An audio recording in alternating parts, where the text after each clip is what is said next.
So, I had to tell my daughters, who are age 7 and 4 today.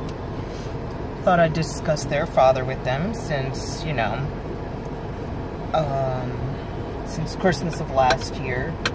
Not that he ever really saw them, but saw them on and off, and we had a huge fight at Christmas about him not seeing them and preferring to see his lady friend over them. He lied to me and said he couldn't see them, which is cool, whatever.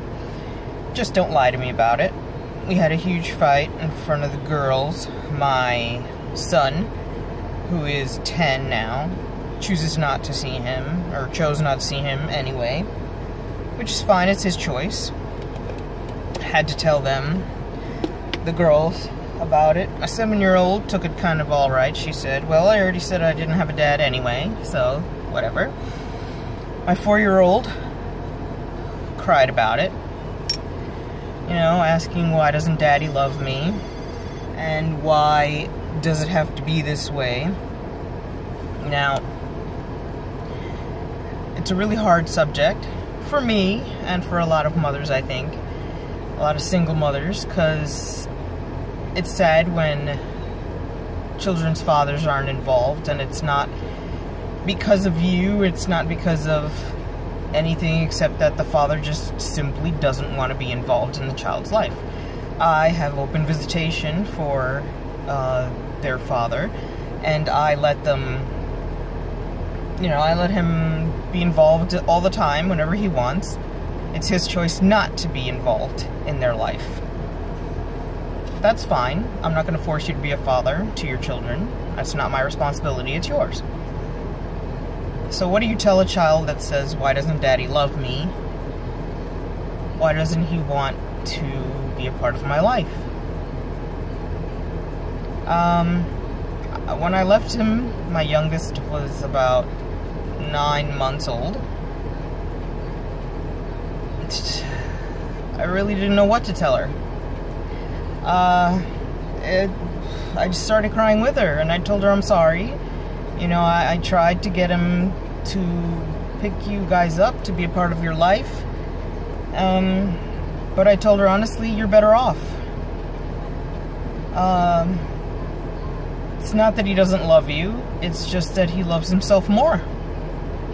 He wants to be about him more than he wants to be about you.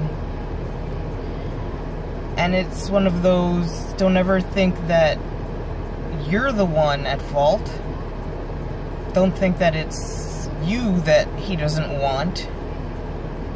It's his problem, it's not your problem.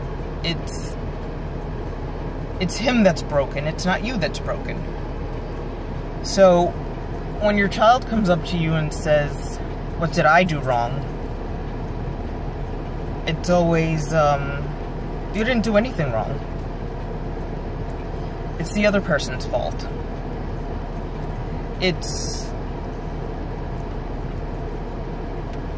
just hard to understand how a human being could not love their child, but it happens.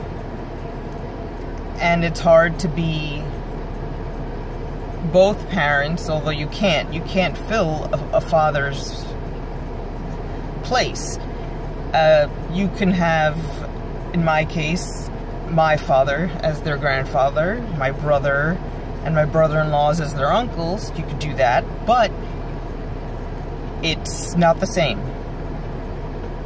And no, I don't have a significant other. My life is my job and my children. And no one will ever replace the place of their father. But for them to have a part-time father or a father that doesn't really care, I'd rather them be the way that they are. And the older they get, the more they'll understand why we had to separate. They were blaming me at first for the fact that we weren't together because I left. They were blaming me because I seemed to be the one that was fighting and of course, they only saw my side of the conversation on the phone and stuff like that, but it's been almost 4 years in August, and I will never regret the decision I made. The life I had now is better than what I ever had before. But you have to get through those things, and you have to make sure that you don't badmouth the other parent. You just let the kids see it on their own, and they will. And it took a while for me to see that, but I am seeing it, and slowly it does happen, and they do see it themselves. My son saw it. My 7-year-old daughter is seeing it now, and my 4-year-old will see it eventually. So I guess it's one of those things you just have to hang in there. So, those are my thoughts for today. Yeah. Thanks.